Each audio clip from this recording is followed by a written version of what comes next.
رواية شعبة عن عاصم كوفي بالطريق الشاطبية. تلاوة القرآن بكلمات مختلفة من جزء السادس. أعوذ بالله من الشيطان الرجيم. بسم الله الرحمن الرحيم.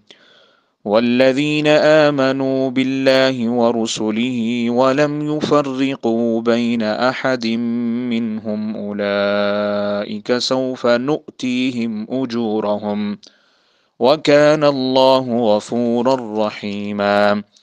يا أيها الذين آمنوا لا تحلوا شعائر الله ولا الشهر الحرام ولا الهدي ولا القلائد ولا آمين البيت الحرام يبتغون فضلا من ربهم ورضوانا وإذا حللتم فاصطادوا ولا يجرمنكم شنآن قوم أن صدوكم عن المسجد الحرام أن تعتدوا.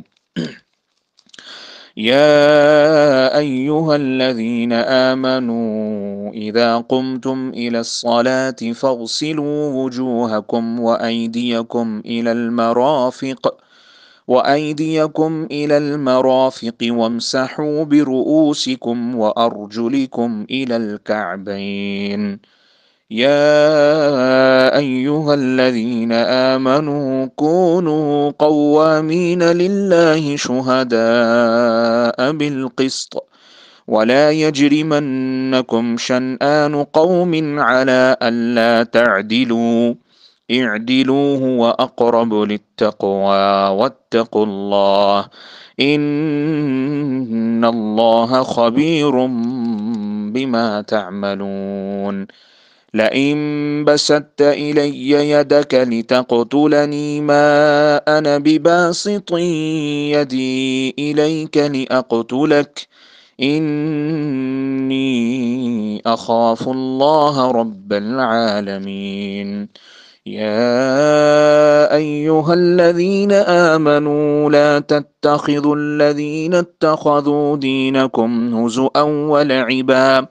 هزؤا ولعبا من الذين أوتوا الكتاب من قبلكم والكفار أولياء واتقوا الله إن كنتم مؤمنين. وإذا ناديتم إلى الصلاة اتخذوها هزؤا ولعبا ذلك بأنهم قوم لا يعقلون. يا أيها الرسول بلغ ما أنزل إليك من ربك وإن لم تفعل فما بلغت رسالاته والله يعصمك من الناس إن الله لا يهدي القوم الكافرين. صدق الله العلي العظيم.